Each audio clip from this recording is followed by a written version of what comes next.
Go ahead and flip your bike over. We gotta get that wheel off. Open your quick release lever and pull your derailleur back. Pull the wheel up and out. Remove your valve stem nut and any valve caps you might have. Use your tire levers to remove one side of the tire.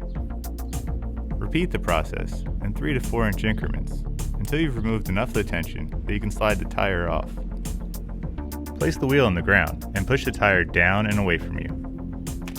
Pull your tube out of the tire and open your Preston nut if you got one. Pump it up so there's enough air pressure that you can hear the air escaping.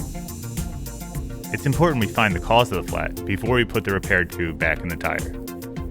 Run the tube past your ear and listen for the puncture. Once you've found it, make sure you mark it with a pen or a marker. This is a pinch flat. It's from a sudden impact while not having enough air in your tire. We use a patch kit to patch it.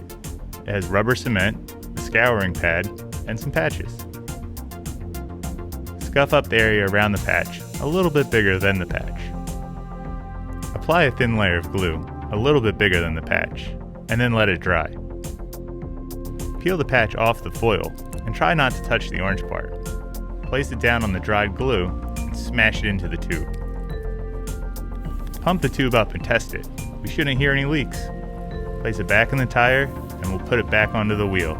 The process is the same as removing it. Remember to pull your derailleur back to give you some space. The quick release lever should get harder to close about halfway through the swing.